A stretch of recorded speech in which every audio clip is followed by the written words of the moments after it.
Bapak Ibu, selamat pagi, shalom bagi kita semua. Shalom, puji Tuhan. Seberapa banyak saudara minggu lalu belajar kebenaran firman Tuhan? Saudara belajar kebenaran firman Tuhan minggu lalu? Amin. Minggu ini saya akan membawa kita semua lebih dalam lagi, masuk ke dalam satu pelajaran kebenaran firman Tuhan untuk menjadi pribadi-pribadi yang hanya menginginkan Tuhan, ya, menginginkan perjumpaan dengan Tuhan. Kalau minggu lalu kita belajar soal doa, minggu ini kita harus sadar bahwa ketika kita berdoa, seharusnya kita rindu untuk mengalami yang namanya perjumpaan dengan Tuhan. Nah, nanti saya akan kasih tahu perjumpaan dengan Tuhan waktu kita berdoa tuh saat kapan gitu. Ya, ingat ya, doa bukan hanya kita berbicara sama Tuhan, tapi Tuhan rindu kita mendengar Dia. Amin. Dan pagi hari ini khotbah yang saya akan sampaikan adalah saya beri judul pertemuan ilahi yang membawa kemenangan atau perjumpaan ilahi yang membawa kemenangan. Siapa yang percaya ketika saudara mengalami perjumpaan, mengalami pertemuan ilahi bersama dengan Tuhan, dan pada saat itu kita juga sedang mengalami banyak tantangan, banyak pergumulan, banyak peperangan rohani, kita akan dibawa Tuhan untuk melihat kemenangan yang dari Dia, bukan yang dari kekuatan kita, bukan dari apa yang kita pikirkan. Saudara percaya itu? Ya, Tuhan itu ingin memperlihatkan kegemilangannya di depan kita. Amin. Ya, supaya kita sadar siapa diri kita. Ya, jadi kita menyadari kan ada lagunya kan, siapakah aku ini Tuhan sehingga kau sangat mengasihiku jadi biji matamu. Nah, saat itulah kita waktu Tuhan kasih lihat kegemilangannya, kebesarannya, kekuasaannya, kesadaran, consciousness bahwa siapa diri kita di hadapan Tuhan, betapa Tuhan mengasihi kita, itu membuat kita tidak ingin keluar daripada tuntunan Tuhan, pimpinan Tuhan, arahan Tuhan. Amin. Nah, kita akan lihat di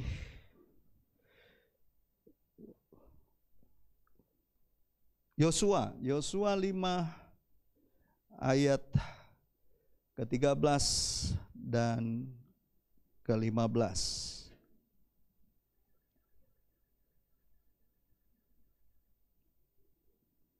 Sudah sampai di situ, saudaraku?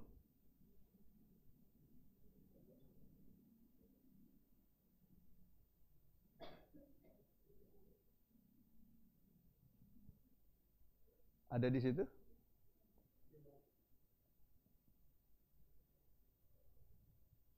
Bentar. Judulnya Panglima Bala Tentara Tuhan.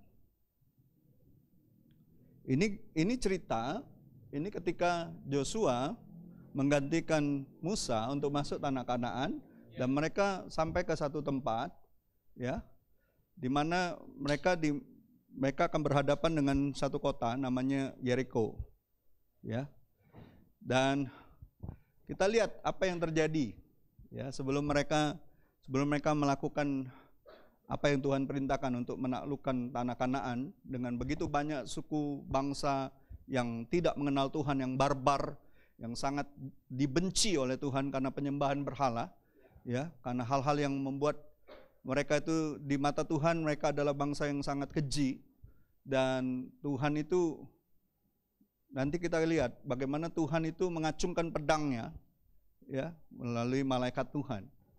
Itu kalau Tuhan sudah menampakkan diri dengan pedangnya, itu berarti akan ada penghakiman, ya. Dan kita akan lihat apa kata firman Tuhan. Kita akan bergantian dari ayat 13 sampai 15. Saya baca ayat ganjil, ayat 14-nya saudara baca, ayat 15-nya kita baca sama-sama. Panglima Bala Tentara Tuhan. Ketika Yosua dekat Yeriko, ia melayangkan pandangannya, ya, dilihatnya seorang laki-laki berdiri di depannya dengan pedang terhunus di tangannya. Yosua mendekatinya dan bertanya kepadanya, "Kawankah engkau atau lawan?" Jawabnya, "Bukan, tetapi akulah panglima bala tentara Tuhan. Sekarang aku datang." Lalu sujudlah Yosua dan membukanya ke tanah. Menyembah dan berkata kepadanya, "Apakah yang akan dikatakan Tuanku kepada hambanya ini?" 2, 3. Dan panglima bala tentara Tuhan itu berkata kepada Yosua, "Tanggalkanlah kasutmu dari kakimu, sebab tempat engkau berdiri itu kudus." Dan Yosua berbuat demikian. Bapak Ibu saudara-saudariku yang terkasih, setiap tokoh Alkitab itu kalau kita baca ya, ada penugasan-penugasan khusus dari Tuhan. Halo? Tapi setiap kali sebelum penugasan itu dikerjakan, mereka itu akan didahului dengan sebuah perjumpaan ilahi. Ya, ada perjumpaan ilahi. Gideon juga seperti itu. Halo, Musa juga seperti itu. Betul tidak? Ngalamin yang namanya perjumpaan-perjumpaan ilahi. Siapa yang percaya saudara dan saya ditebus, dipilih menjadi umat pilihan Tuhan, punya penugasan khusus dari Tuhan, yaitu amanat agung, dan seharusnya setiap hari kita mengalami namanya perjumpaan dengan Tuhan.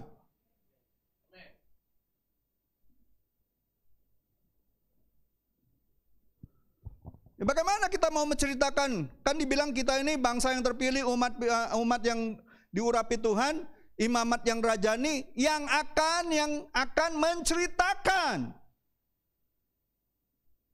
Menceritakan apa? Kebesaran Tuhan, betul? Bagaimana kita mau menceritakan kebesaran Tuhan kalau kita nggak ngalamin Tuhan? Kita nggak ngalami perjumpaan dengan Tuhan, bagaimana kita mau menceritakannya? Ataukah kita cuma menceritakan tentang huruf logos, ayat firman, tapi kita nggak ngalamin? Orang nggak butuh berapa pintar kita, berapa dalam kita pengetahuan kita akan firman Tuhan. Tapi akan orang rasakan betapa kita mengalami sesuatu yang berbeda dari orang lain.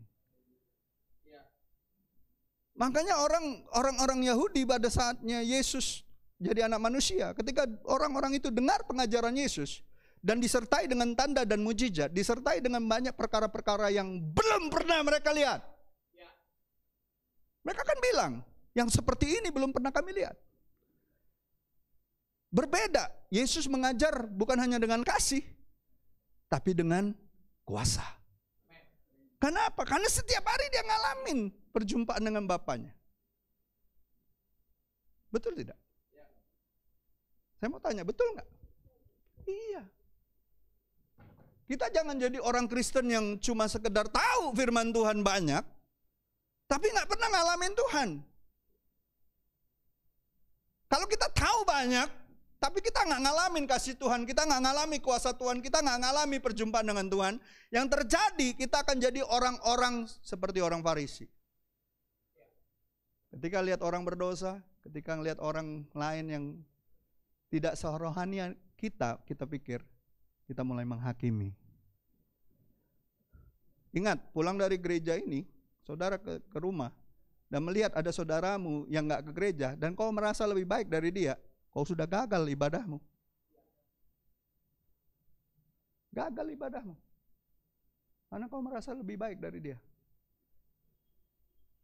Tapi ketika kau lihat ada saudaramu, saudara bertalian darah ataupun yang tidak, ataupun temanmu, hari Minggu tidak beribadah ataupun mereka sibuk dengan banyak hal di luar Tuhan, mereka ditipu oleh si jahat ataupun ditipu oleh dunia ini untuk mencari hal-hal yang dari dunia, seharusnya hatimu berbelas kasihan, bukan menghakimi. Bukankah Yesus setiap kali ngeliat orang berdosa dia berbelas kasihan? Halo? Bukan menghakimi. Makanya penting sekali kita ngalami perjumpaan dengan Tuhan, supaya kita sadar siapa diri kita. Siapakah aku ini Tuhan? jadi biji matamu. Dengan apakah ku balas Tuhan selain puji dan sembah Kau. Amin. Nah, jadi Bapak Ibu, saya percaya setiap manusia yang bertemu, yang berjumpa dengan Tuhan pasti diubahkan. Sehingga sesulit, semustahil apapun tugas ilahi itu yang Tuhan perintahkan sama kita, kalau kita ngalami perjumpaan dengan Tuhan, kalau kita ngalami divine appointment sama Tuhan setiap hari, saya percaya Tuhan kasih kita kemampuan untuk mengerjakan karena kesadaran bahwa Allah yang melakukannya melalui kita. Bukan dengan kekuatan kita, kesadaran bahwa Allah yang sedang mengerjakannya dalam kita. Kalau sesuatu yang baik datang dari Allah, dari Dia, untuk Dia, dan bagi kemuliaannya. Ada amin? Iya. Nah, kita kembali ke cerita ini. Perjumpaan Yosua dengan bala tentara Tuhan sebelum penaklukan Yeriko dan seluruh tanah Kanaan itu memberikan kita pengertian, prinsip, ya, prinsip-prinsip kebenaran yang vital, katakan vital. Ya, ini vital. Untuk apa? Untuk mengalami kemenangan kita sebagai orang-orang percaya. Ini vital ini. Ini cerita ini bukan cerita sembarangan. Ya. Ini bukan cerita kaleng-kaleng ini. Ini lagi mau berperang. Saudara sadar hidup kita setiap hari menghadapi namanya peperangan rohani. Jangan dipikir kita ini nggak ngalamin peperangan rohani setiap hari. Musuh kita nggak kelihatan. Dan dia kejam. Saya kasih tahu, dia kejam. Tidak ada belas kasihan. Si jahat itu, si iblis tidak punya belas kasihan. Kalau dia mau hancurkan, dia hancurkan hidup kita sampai binasa. Makanya kita harus siap menghadapi peperangan rohani setiap hari. Ingat, Yohanes 10 ayat 10 itu jelas. Iblis datang, pencuri datang untuk mencuri, membunuh, dan membinasakan. Tujuannya jelas, mencuri, membunuh, membinasakan. Saudara sadar itu peringatan keras. Yesus bilang tugas dia itu.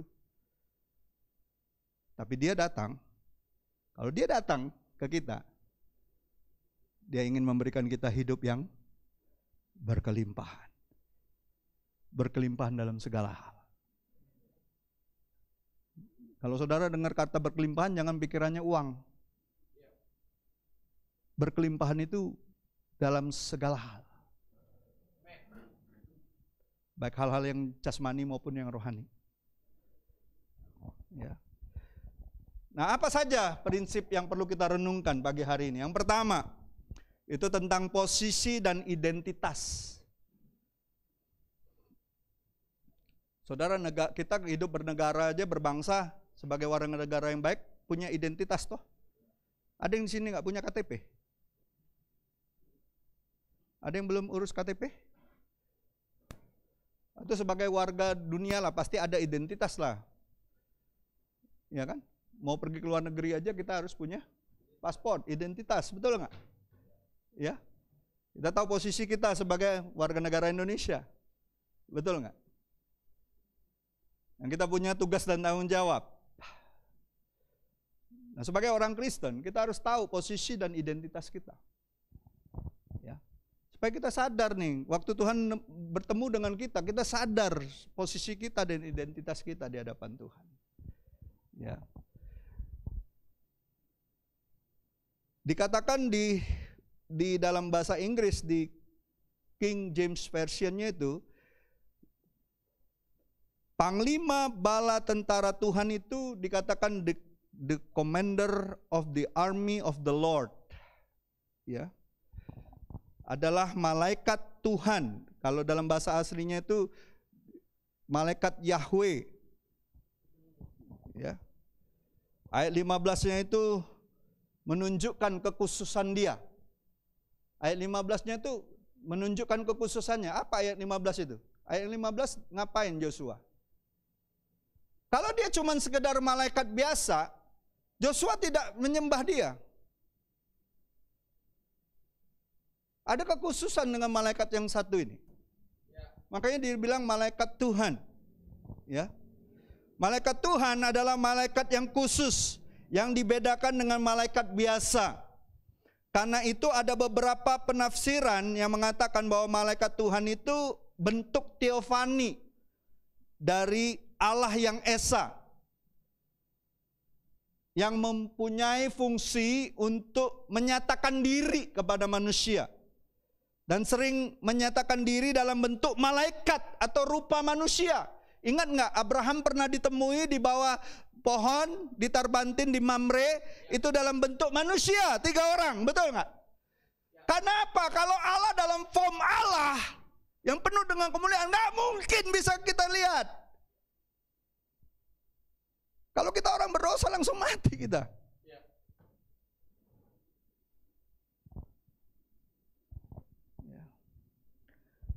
Teofani itu adalah suatu istilah, kalau dalam ilmu teologi itu, dalam bahasa Yunani itu teofania yang berasal dari 2 kata, theos dan kata kerja panero, ya, yang artinya menampakkan, mewujudkan diri. Maka teofania adalah penampakan Allah, ya, appearance of God, manifestation of God to the world.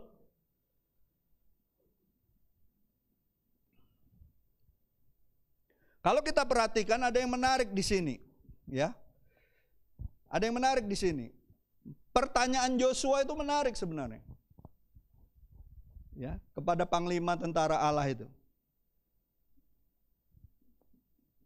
Dan jawaban yang diberikan oleh malaikat Tuhan itu juga sebenarnya mewakili pola pikir Allah, Yahweh, yang bertolak belakang dengan pikiran manusia. Apa yang ditanya Joshua dengan jawaban Tuhan bertolak belakang itu. Pertanyaan Joshua apa? Sama malaikat ini yang dalam bentuk laki-laki perkasa dengan pedangnya yang teracung itu. Kawankah engkau atau lawan? Kalau pertanyaan ini manusia itu seperti itu memang. Jika ada penampakan, setan apa manusia Tuhan ini? Giliran doa ngerasakan ada kayak hadirat, itu setan apa hadirat Tuhan, pastor? Mulai berpikir, mulai khawatir. Jangan-jangan setan ini, jangan-jangan ini. Lawankah atau kawankah? Justru hal pertanyaan itu, pertanyaan manusia itu seringkali menghambat kuasa Tuhan bekerja.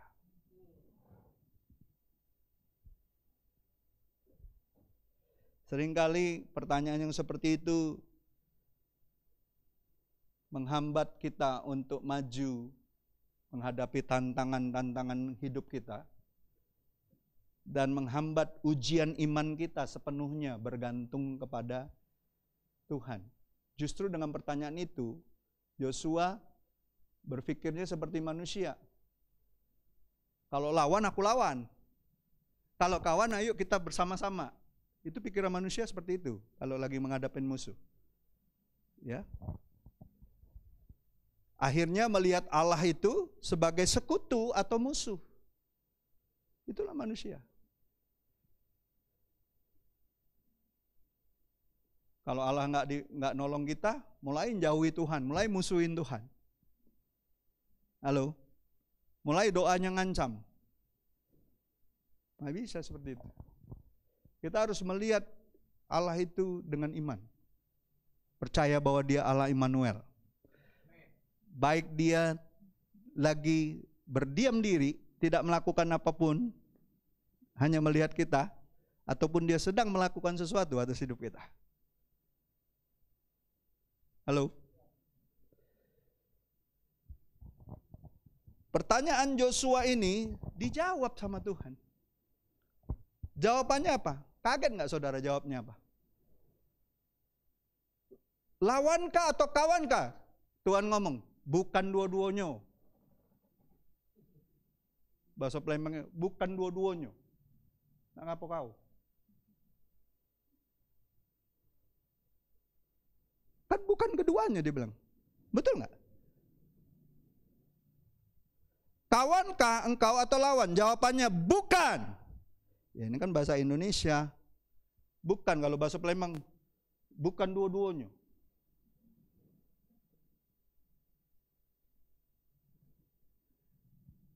Kan kalau dia jawab salah satu, kan pertanyaan kan dua itu kan.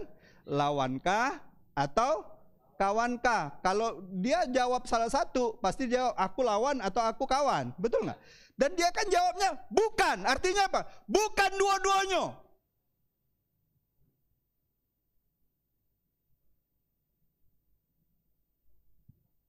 Tuhan mau kita tahu posisi kita.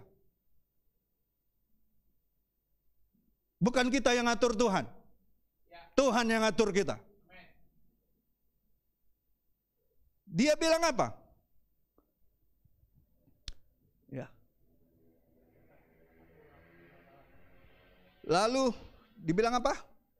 Bukan, tetapi akulah panglima tentara Tuhan. Sekarang aku datang.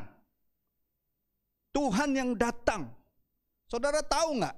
Setiap kali Tuhan datang, sesuatu terjadi sama hidup kita. Yesus datang ke dunia ini, sesuatu yang besar terjadi atas dunia ini. Saudara dan saya yang menerima Dia dan percaya diselamatkan.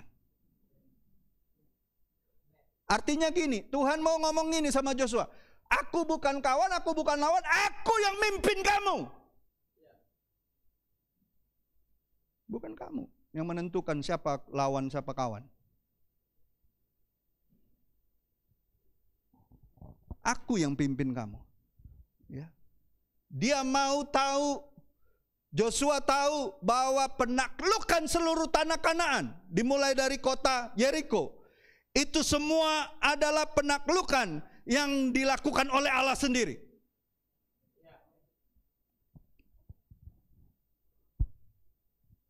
Dan saudara harus tahu, kita semua harus tahu, kemenangan rohani kita didapatkan dengan menundukkan diri kepada pimpinan dan mengakui bahwa peperangan itu milik Tuhan. Peperangan itu milik Tuhan, bukan milik kita. Berkali-kali di kitab Keluaran juga dikatakan, peperangan ini adalah bagianku, kata Tuhan. Kau duduk diam, aku yang akan berperang. Waktu Yosafat berperang, ketika Bani Amon menyerang dan orang-orang Meumim dari pegunungan Seir menyerang mereka, Tuhan kan suruh apa? Tuhan gak suruh mereka berperang, Tuhan suruh mereka memuji Dia. Tuhan yang berperang. Betul tidak? Waktu Gideon, ada nggak mereka disuruh bunuh-bunuhan? Enggak, yang dibawa ada nggak pedang? Enggak, yang dibawa apa? Boyung. Boyung itu apa sih? Hah? Tempat air gitu, boyung. Terus apa lagi? Obor sama? Sangkakala itu kan? Saudara tahu apa yang terjadi pada saat itu? Waktu mereka tiup itu dan mereka pecahkan buyung itu, tang, kan heboh itu suasana. Tahu nggak saudara? Itu semua orang-orang musuh-musuhnya Israel itu saling bunuh-bunuhan. Artinya gini, waktu itu terjadi, Tuhan buat apa? Pedang sama pedang musuhnya ke leher ramannya masing-masing, saling potong mereka. Ada dibilang Gideon nombakin mereka? Nggak ada. Yang ada Gideon disuruh jarah, sudah itu. Ambil semua barang-barang di perkemahan itu. 3 hari nggak selesai.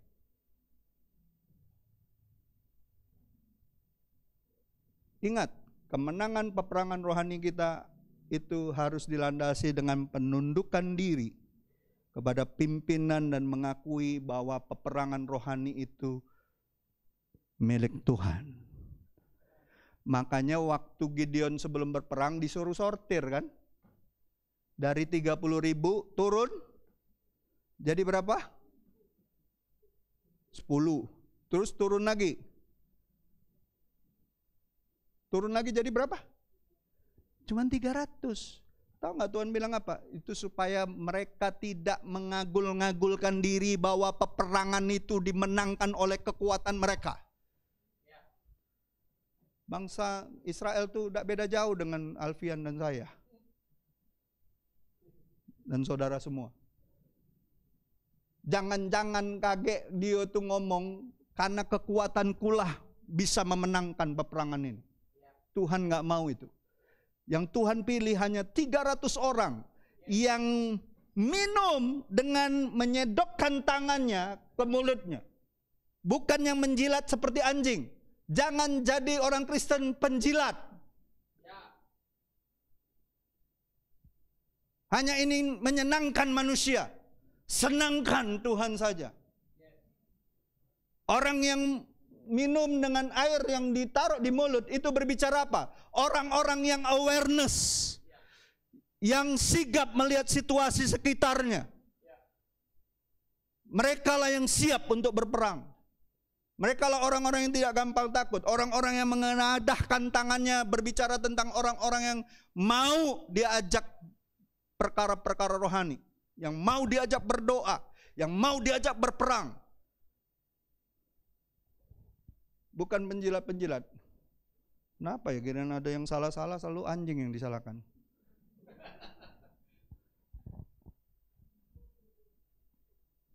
Singkirin sama Tuhan. Gak pernah contohnya kucing ya, gak ada. Yang ada babi, anjing. Kalau bagi orang Manado itu makanan semua itu. Gak ada salahnya dengan mereka. Bilang sama sebelahmu, kau pasti menang ketika kau menundukkan diri dalam pimpinan Tuhan. Pasti menang. Yesus itu mengalami kemenangan, kegemilangan di atas kayu salib. Hari ketiga dia bangkit, naik ke sorga, dan diberikan nama di atas segala nama. Itu karena dia menundukkan diri di dalam penundukannya kepada rencana Bapa di sorga. Pimpinan, tuntunan daripada Bapanya. Setiap hari dia cari itu. Jadi Bapak Ibu, saudara-saudariku yang terkasih, Allah dalam wujud malaikat Tuhan itu menyatakan kehadirannya bersama dengan Israel bukan sekadar sebagai sekutu mereka, tetapi sebagai pemimpin mereka. Jangan berpikir, oh Tuhan di pihak saya, Tuhan sekutu saya. Tidak, Tuhan yang harus pimpin kita.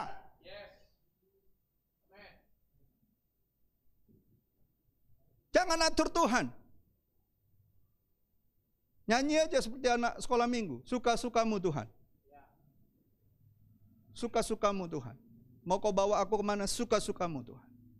Aku tahu aku pasti menang kalau kau yang membawa aku. Ya.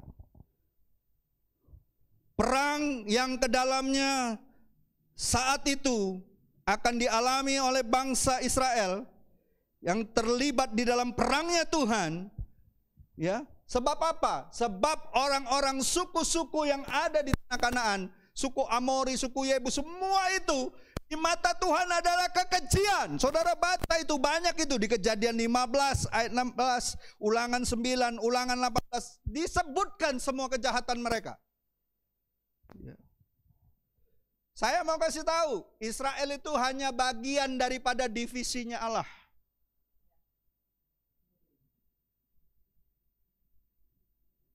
Saudara dan saya juga seperti itu. Kita ini hanya bagian daripada tentaranya Allah. Pasukan tentara Allah itu di seluruh jagat raya ini, ya termasuk dengan malaikat-malaikatnya, dengan segala segenap kekuatan alam.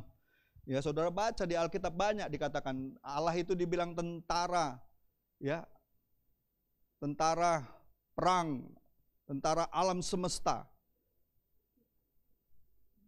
Dia bertempik sorak ketika kita memuji-muji Dia. Amin.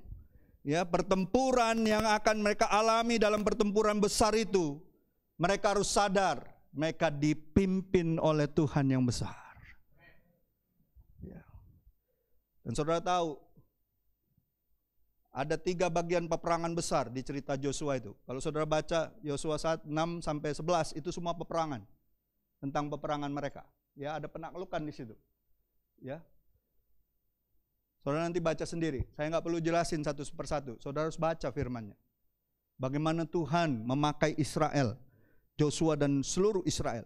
Bahkan kenapa saya bilang tentaranya Tuhan tuh bahkan seluruh alam semesta ini. Matahari aja bisa disuruh stop. Oh, itu pengaruh itu. Saudara baca sendiri. Saya nggak perlu jelasin. Tuhan kan bisa kirim apa aja untuk memerangi musuh-musuhnya, betul nggak? Waktu Firaun kena tulah, Tuhan kirim apa aja? Banyak kan? Kodok lah muncul, belalang lah muncul. Air jadi darah. Penyakit. Bisa Tuhan kirim apa aja untuk menghancurkan musuh-musuhnya. Allah bangkit, bersoraklah, ya kan? Allah bangkit, bernyanyilah. Serakanlah musuhmu, selamatkanlah umatmu. Allah dahsyat kudusnya. Siapa yang percaya kalau kau menundukkan diri di dalam pimpinan Tuhan, kemenangan sudah ada di jalanmu. Itu prinsip yang pertama. Tahu posisi kita. Tahu siapa kita. Bukan kita yang sedang berperang, Tuhan yang sedang berperang melalui kita. Tundukkan dirimu. Siapkan untuk dipimpin sama Tuhan. Percayalah, kemenangan demi kemenangan akan kau lihat. Ya.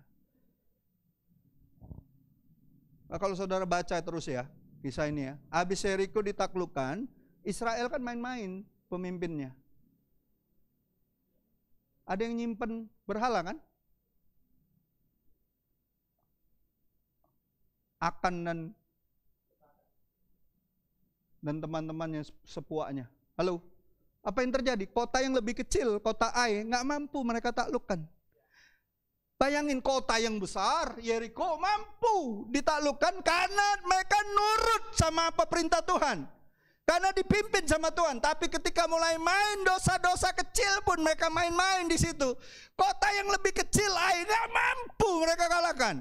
Di situ sekali lagi Tuhan mau menunjukkan bahwa kita ini harus bergantung sama Tuhan. Bukan sama berhala. Berhala di situ akan kan nyimpen berhala. Berhala bagi kita zaman sekarang bisa uang kita, pengalaman kita, halo, jabatan kita, status kita. Hati-hati. Mengerjakan apa yang Tuhan suruh. Dalam hal pekerjaan, pelayanan, apapun itu, bisnis. Kerjakanlah sesuai dengan tuntunan Tuhan. Jangan andalkan uang, jangan andalkan jabatan, jangan andalkan kepintaran, pengalaman. Ikutin pimpinan Tuhan hari lepas hari. Karena setiap hari baru di dalam Tuhan. Hati-hati. Hati-hati. Kemarin di pendoa syafaat kan sudah ada yang minta didoakan kan, tolong doakan gini.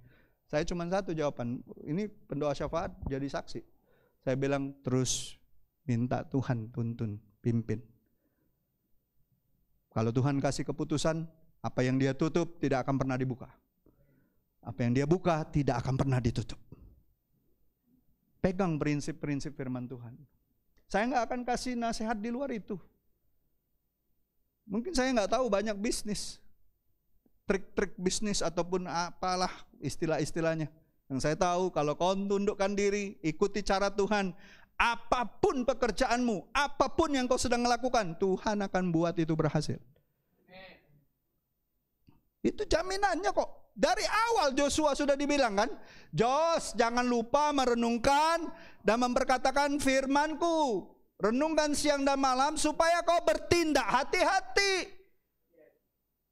Hati-hati. Bilang sama sebelahmu, hidup ini harus hati-hati.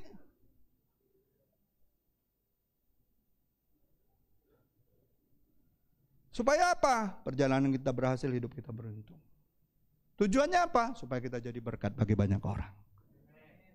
Tadi pagi saya renungkan, kenapa Abraham diberkati? Tujuannya apa? Hanya untuk dia dan keluarganya? Tujuannya cuma satu, waktu Tuhan kasih ikat perjanjian sama dia, kau dan keturunanmu akan menjadi berkat bagi bangsa-bangsa. Artinya gini, Abraham, Ishak, Yakub, dan saudara serta saya sebagai gereja Tuhan diberkati, tujuannya untuk jadi berkat bagi bangsa-bangsa. Jangan pikirkan diri kita. Pikirkan apa yang Tuhan janjikan sama kita. Kerjakan. Tuhan pasti berkati. Amin. Itu yang pertama. Yang kedua, respon dan sikap kita menentukan. Waktu Tuhan bilang, bukan kedua-duanya, bukan. Akulah panglima tentara Tuhan. Artinya apa? Aku yang akan memimpin pasukanmu ini. Apa respon dan sikap daripada Joshua? Joshua merespon pernyataan Allah tersebut dengan menyembah. Menunjukkan sikap penundukan diri dan takut akan Tuhan. Saudara, sikap kita menentukan perspektif kita. Sikap kita menentukan perspektif kita. Tetapi penyembahan mengarahkan fokus kita untuk melihat dengan jelas bagaimana Allah bertindak bagi kita.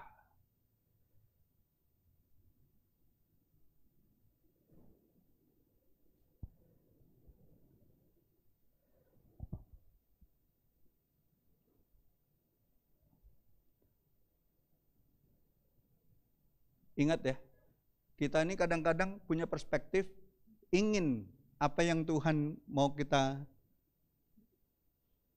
kerjakan ataupun yang bisa Tuhan lakukan, kita juga ingin melakukan hal yang sama, betul? Betul nggak? Ingat nggak cerita Petrus? Ketika lihat Yesus jalan di atas air, dia pengen juga nggak ngalamin yang sama? Iya toh? Dia pengen kan ngalamin seperti gurunya bisa jalan di atas air, mengalami segala kemustahilan itu, betul nggak? Tapi dia nggak fokus. Nggak fokus sama Yesus. Ketika dia mulai merasakan getaran gelombang air itu, dia fokusnya ke airnya, ke masalahnya. Ujungnya apa? Mulai tenggelam. Saudara, ketika ada masalah, kita harus berespon menyembah. Supaya apa? Supaya fokus kita tetap sama Tuhan.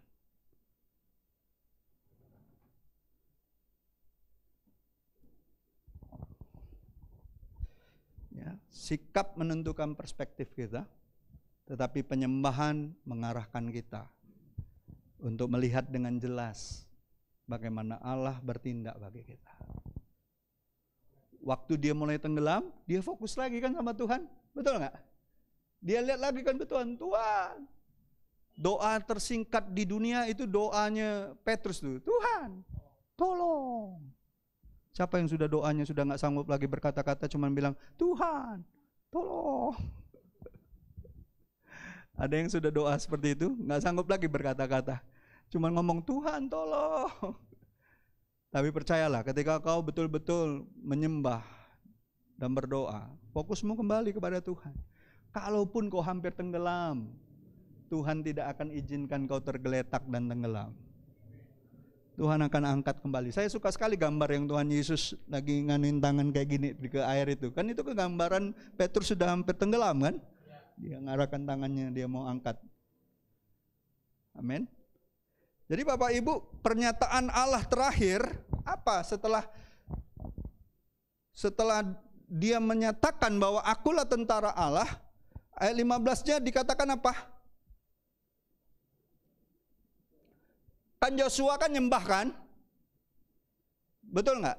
Dia kan bersujud kan? Nyembah kan? Lalu apa pernyataan terakhir Allah?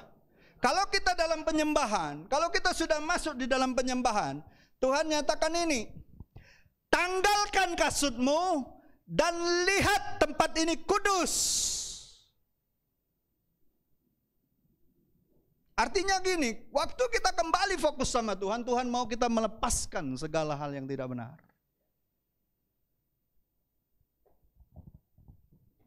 Saudara tahu tanah Kanaan itu kalau bagi Tuhan itu tanah Kanaan tanah yang ditempati oleh bangsa-bangsa yang najis, yang cemar, yang menyembah berhala, kotor.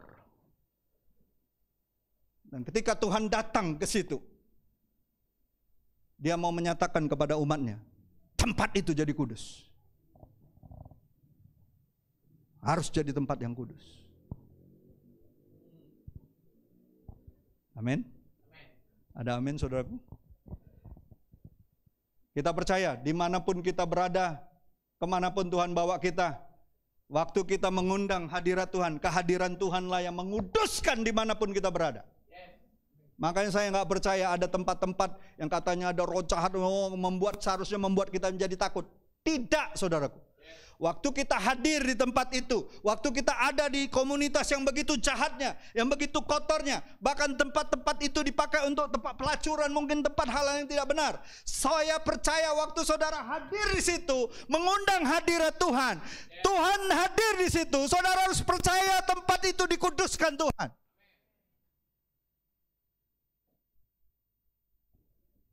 Jadikan tempat itu tempat penyembahan. Menyembah Allah yang benar. Tidak ada perkara yang mustahil bagi Tuhan.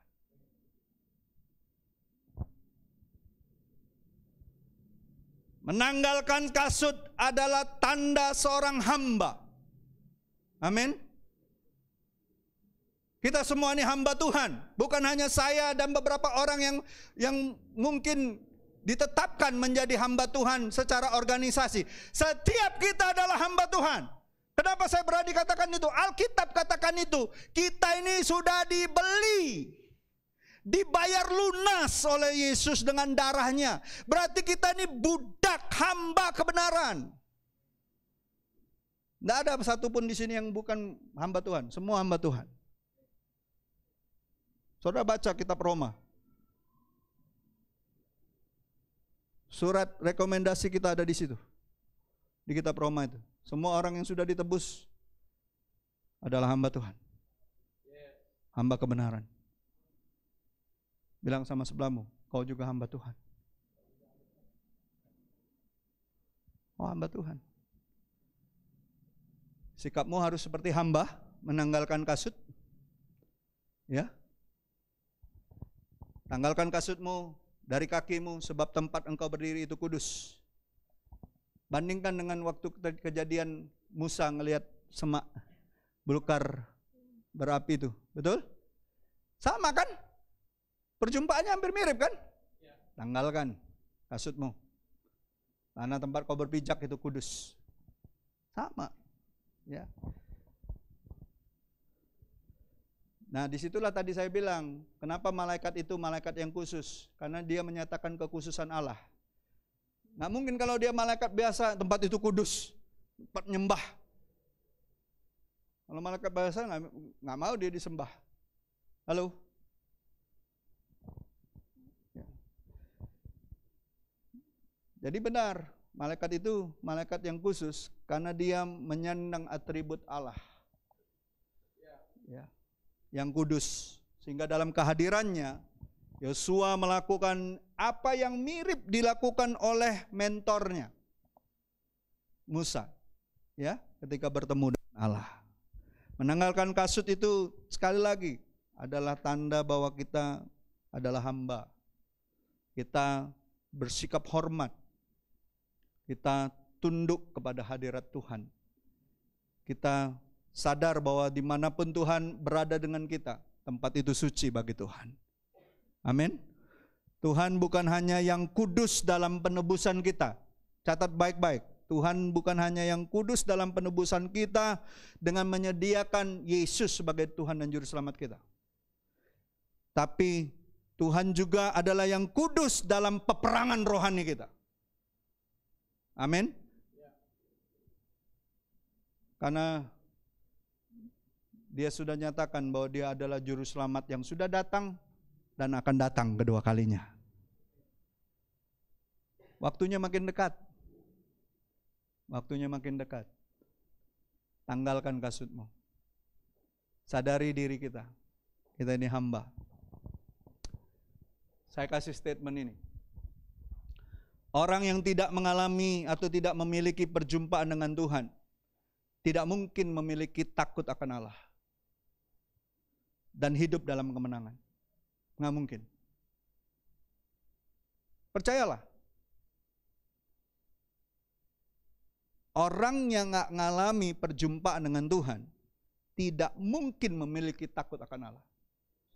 Hanya orang-orang yang mengalami perjumpaan dengan Tuhan ada rasa gentar, rasa hormat, rasa takut di dalam hatinya sama Tuhan. Dan tidak akan main-main dengan hidupnya. Ya. Dan orang-orang seperti itu akan mengalami kemenangan. Orang yang takut akan Tuhan mewarisi negeri, kata Mazmur. Halo? Ada amin, saudaraku? Saya kasih tahu, takut akan Allah itu tidak bisa diformatkan dengan kalimat. Tapi harus dialami. Harus dialami. Sebagaimana Joshua mengalami perjumpaan dengan Tuhan secara ilahi. Dan membawa dia dan seluruh umat Tuhan mengalami kemenangannya. Kan pada akhirnya kita tahu ceritanya mereka menang. Ada amin, saudaraku? Kita harus tenggelam terus di dalam kebenaran firman. Sebab ilmu bisa dipelajari. Bisa dibaca dari buku-buku. Tapi takut akan Tuhan itu hanya dialami oleh orang-orang yang mengalami perjumpaan. Dan setiap hari kita bisa berjumpa dengan Tuhan melalui firman-Nya. Jangan berpikir ketemu Tuhan tuh, oh nanti malaikat seperti yang nyumpai Joshua yang pakai pedang, kau nak dikapaknya kalau dia datang saat itu.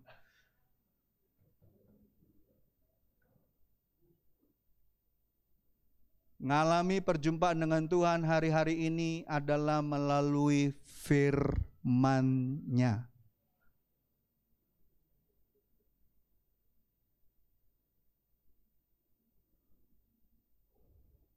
Yobel aja ngelihat malaikat sekali sama adiknya, lari langsung ngacir-ngacir.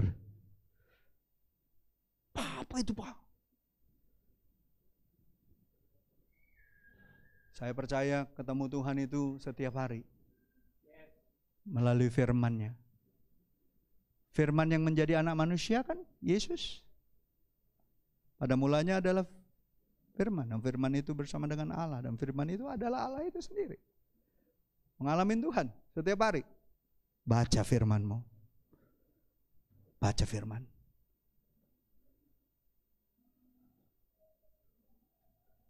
Saya percaya kalau Alkitabmu makin banyak catatannya, makin kotor, makin banyak stabilonya, makin banyak coretan-coretannya, saya percaya hati saudara makin bersih.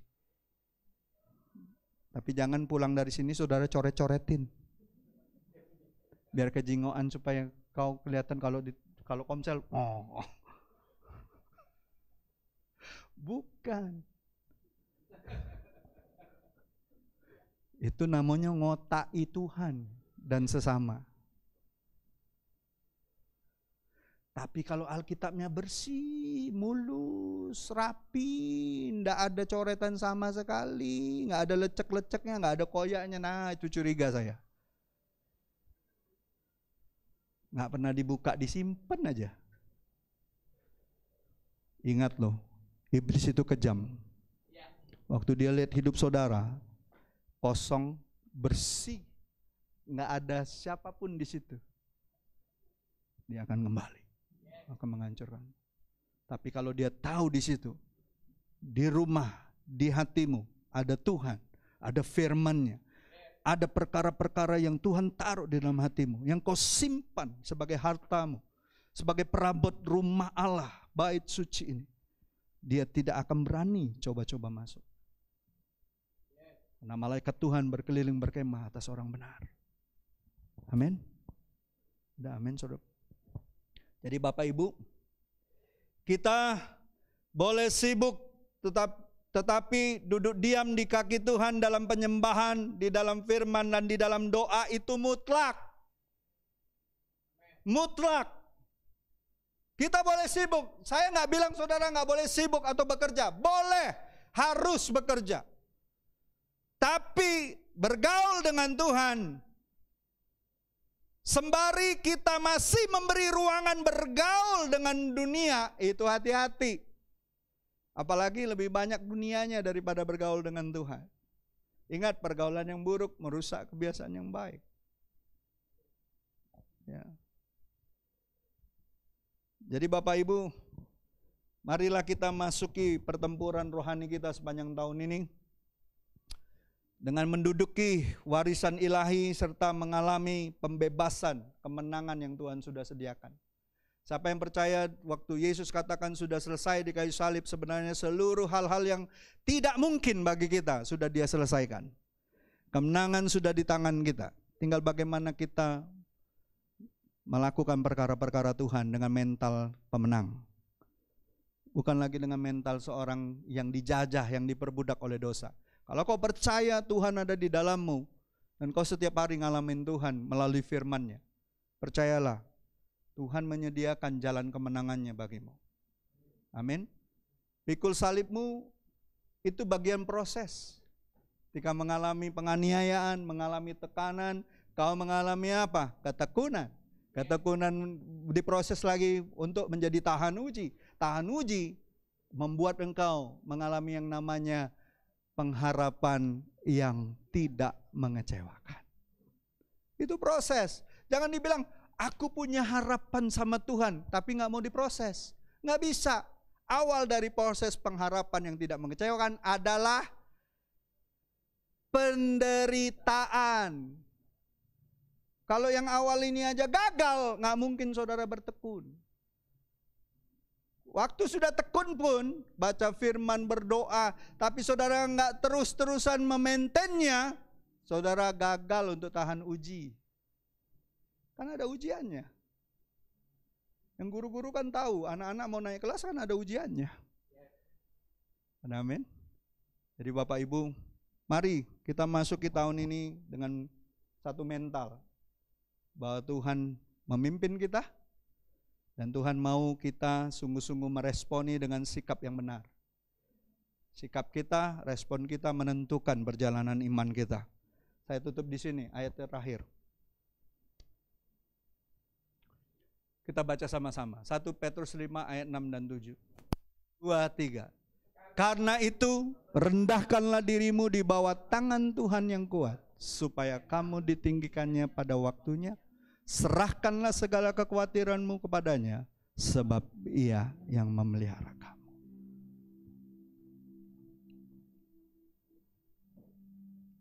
Ingat sebagaimana Joshua mengalami perjumpaan dengan Tuhan. First thing first yang dia lakukan adalah menyembah. Saudara harus tahu, kehidupan kekristenan tidak pernah bisa lepas dari namanya penyembahan. Penyembahan adalah respon kita supaya tetap fokus sama Tuhan, tetap fokus sama tuntunan Tuhan, tetap fokus sama rencana-rencana Tuhan.